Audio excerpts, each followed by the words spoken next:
اعوذ باللہ من الشیطان الرجیم بسم اللہ الرحمن الرحیم سبحان اللہ و بحمدہ سبحان اللہ العظیم صلی اللہ علیہ وآلہ وسلم۔ آج میں آپ کو پیارے نبی صلی اللہ علیہ وآلہ وسلم کی حیات طیبہ کے بارے میں کچھ کہنے کی سعادت حاصل کر رہی ہوں۔ اللہ تعالیٰ قبول فرمائے۔ اللہ تعالیٰ نے انسانوں کی ہدایت کے لیے کرۂ ارض پر تقریباً 1,24,000 انبیاء علیہ السلام بھیجے، اس لیے کہ اللہ رب العزت ہرگز یہ نہیں چاہتے کہ اس کے پیدا کیے ہوئے انسان جہنم میں جائیں۔ ہر قوم کے لیے اللہ رب العزت نے ہمیشہ نبی اور رسول بھیجے تاکہ وہ اپنی قوم کو اللہ تعالیٰ کی وحدانیت اور احکام بتائیں، لیکن آپ صلی اللہ علیہ وآلہ وسلم کسی ایک قوم کے لیے نہیں بلکہ پوری دنیا کے جنوں اور انسانوں کے لیے مبعوث کیے گئے۔ آپ صلی اللہ علیہ وآلہ وسلم کی لائی ہوئی شریعت قیامت تک کے لیے ہے۔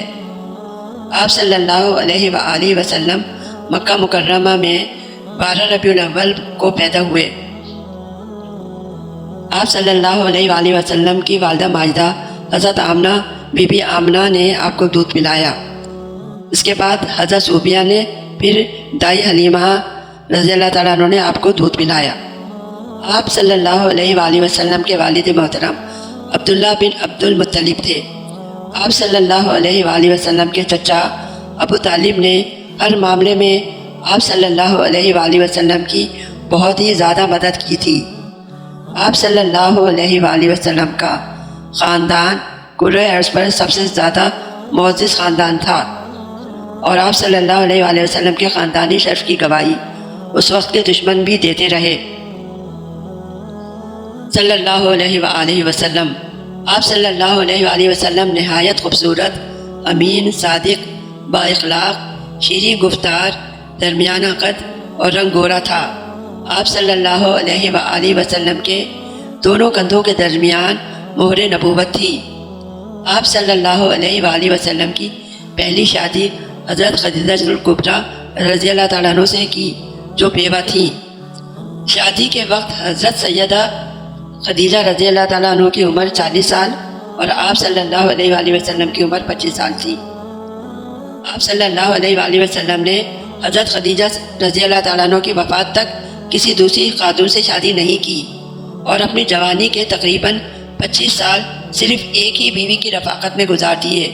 ان سے ان کی اولادیں حضرت قاسم، زینب، رقیہ، ام کلثوم، فاطمہ اور عبداللہ رضی اللہ تعالیٰ عنہ پیدا ہوئے۔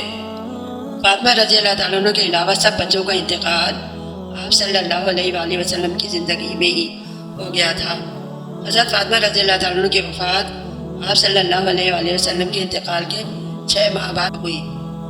آپ صلی اللہ علیہ وآلہ وسلم کی عمر جب 40 سال کی ہوئی تو آپ صلی اللہ علیہ وآلہ وسلم پر وحی کا نزول شروع ہوا، اور اس کے بعد آپ صلی اللہ علیہ وآلہ وسلم نے دین تبلیغ کا کام شروع کیا، جو 23 سال تک جاری رہا۔ پیارے نبی صلی اللہ علیہ وسلم کی 23 سال کی نبوت میں 3000 معجزات ہوئے۔ حضرت علی رضی اللہ تعالیٰ عنہ نے فرمایا، درخت اور پتھر آپ کو سلام کرتے تھے، درخت کا تنا آپ کو یاد کر کے رویا۔ ایک موقع پر آپ کی مبارک انگلیوں سے پانی جاری ہو گیا۔ جنگ بدر میں فتادہ کی آنکھ زخمی ہو کر باہر آ گئی تھی۔ آپ صلی اللہ علیہ وآلہ وسلم نے ان کی آنکھ اپنی جگہ واپس رکھی۔ اس آنکھ سے حضرت فتادہ کو ساری عمر بہت اچھا نظر آیا۔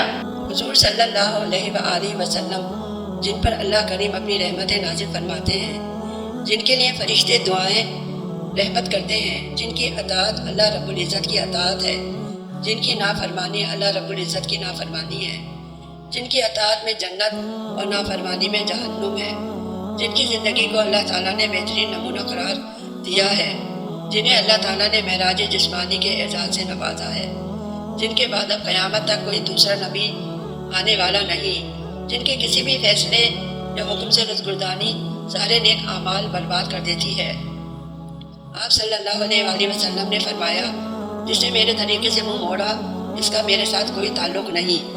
اللہ تعالیٰ کا فرمان ہے، قُلْ إِن كُنتُمْ تُحِبُّونَ اللَّهَ فَاتَّبِعُونِي يُحْبِبْكُمُ اللَّهُ۔ اے نبی صلی اللہ علیہ وآلہ وسلم، آپ فرما دیجئے، اگر تم اللہ تعالیٰ سے محبت رکھتے ہو تو میری تابعداری کرو، خود اللہ تعالیٰ تم سے محبت کرے گا۔ رب کریم سے دعا ہے کہ وہ ہمیں اپنی زندگی کے ہر پہلو، گھریلو زندگی، خانگی معاملات، ازدواجی تعلقات، معیشت، معاشرت، تجارت، سیاست، تہذیب و ثقافت کو اتباع رسول کریم صلی اللہ علیہ وآلہ وسلم میں ڈھالنے کی توفیق عطا فرمائے۔ آمین ثم آمین۔